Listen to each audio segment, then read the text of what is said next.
दोस्तों स्वागत है आपका इस YouTube चैनल पर। दोस्तों आज की इस वीडियो में हम बात करेंगे विभाज्यता के नियम के बारे में। इससे पहले की वीडियो में हमने कुछ नियम के बारे में जान लिया था। आज की वीडियो में हम देखेंगे कि जो 5 से विभाजित होने वाली संख्या है 10 से है, 6 से है, 12 से है, 18 से और 11 से विभाजित, स्पेशली 11 से विभाजित होने वाली संख्या। ठीक है ना दोस्तों। तो विभाज्यता नियम मतलब इसका सीधी सीधी भाषा में बोले तो जिस संख्या से ये चीज़ डिवाइड हो जाए, इस नियम के आधार पर हम इन क्वेश्चनों का सवाल आसानी से दे सकते हैं, मतलब देख के बता सकते हैं। और हम यूँ नहीं बता सकते क्योंकि हम अलग अलग डिवाइड करके देंगे, इतने में हमें बहुत टाइम लगेगा, इसलिए हमें अलग अलग से डिवाइड करना पड़ता है। तो सबसे पहले बात करते हैं 5 से विभाजित होने वाली संख्या। तो 5 से विभाजित होने वाली संख्याओं में दोस्तों आपको ध्यान रखना है कि लास्ट में इसमें 0 आएगा या 5 आएगा। ठीक है ना। अगर 5 से विभाजित करना है किसी संख्या को तो ये एक रूल याद रखना कि लास्ट का अंक 5 होगा या 0 होगा। अगर आपने देखा कि लास्ट का अंक 5 या 0 है तो आप इसे देखिए ही मत, ये ऑटोमेटिक विभाजित होगी। आपने देख लिया लास्ट में 0 है, 5 है, ये दो संख्या लिए हैं दोस्तों मैंने अलग अलग, ताकि आपको क्लियर हो। अगर दोस्तों 5 भी हो तो ये संख्या पूरी तरीके से 5 से विभाजित होगी। अगर 0 भी है तो पूरी संख्या 5 से विभाजित होगी। और एक ठीक है ना दोस्तों। तो इस तरीके से हमने ज्ञात किया कि लास्ट में 0 है, 5 है, तो हमारी पूरी संख्या 5 से विभाजित होगी। अब नेक्स्ट पे चलते हैं 10 से विभाजित होने वाली संख्या। तो 10 से अगर ये संख्या कटेगी तो हमें क्या देखना है, इसमें क्या है, इसमें भी लास्ट अंक जो है वो 0 होना चाहिए। इसमें लास्ट अंक क्या होना चाहिए दोस्तों, 0 होना चाहिए। अगर लास्ट में अगर 0 है तो हमारी पूरी संख्या 10 से विभाजित हो जाएगी। देखने की कोई ज़रूरत ही नहीं, सिर्फ 0 देखना है कि 0 दिख गई तो पूरी संख्या 10 से विभाजित होगी। ठीक है ना।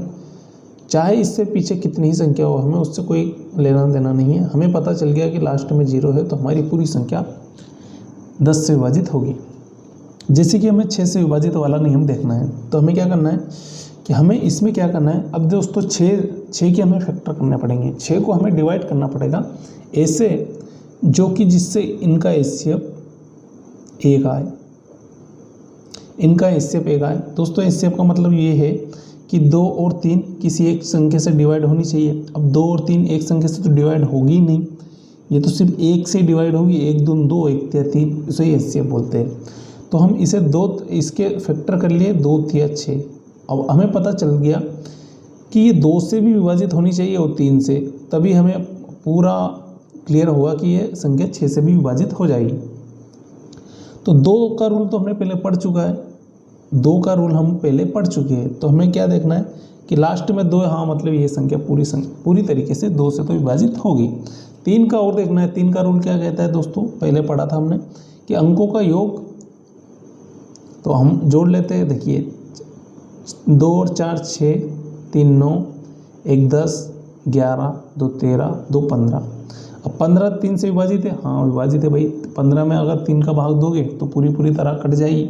तो इस तरीके से हमें पता चल गया कि ये पूरी संख्या 6 से विभाजित होगी, क्योंकि 2 और 3 से 2 के फैक्टर कर लिए ना, ये 3 और 2 का गुणा करेंगे तो 6 ही तो है संख्या, लेकिन हमने इसके फैक्टर कर लिए कि 2 और 3, जिसका एचसीएफ 1 हो, इस तरीके से हमने फैक्टर कर ली। करेंगे तो भी 6 आ जाएगा।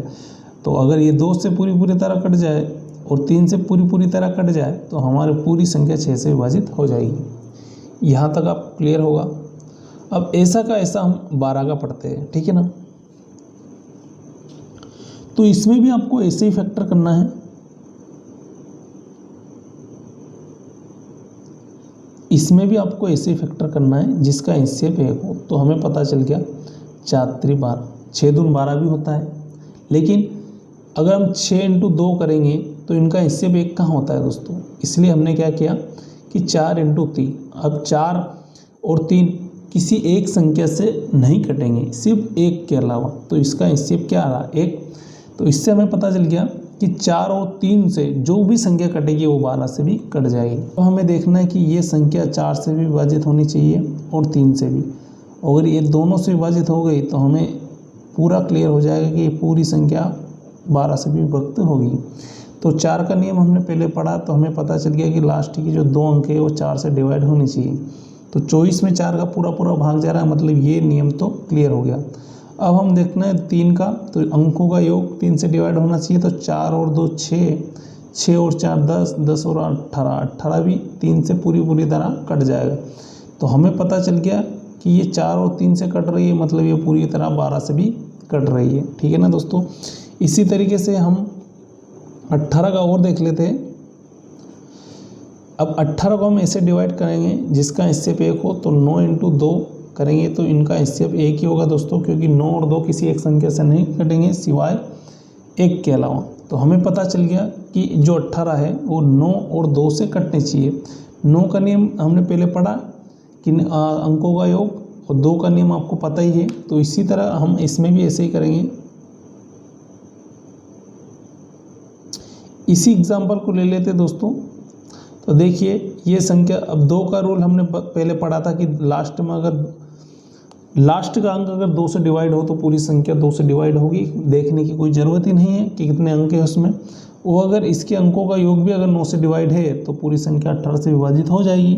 तो हमने इनको जोड़ा अभी था, 4 2 6, 4 10 और 8 18, और 18 हमारी 9 से पूरी तरह विभक्त है, इसलिए ये पूरी संख्या 18 से विभक्त हुई। और सबसे खास रूल है जो तो दोस्तों 11 का सबसे मेन रूल है दोस्तों। इन सभी रूल को आप कर भी सकते हो, कोई दिक्कत नहीं। अब 11 का रूल है कि जैसे कि दोस्तों हम 11 का रूल देखते हैं। 11 का रूल ये कहता है कि अगर 11 के रूल में हमें ये करना है दोस्तों कि एक संख्या छोड़कर एक संख्या को जोड़ना है।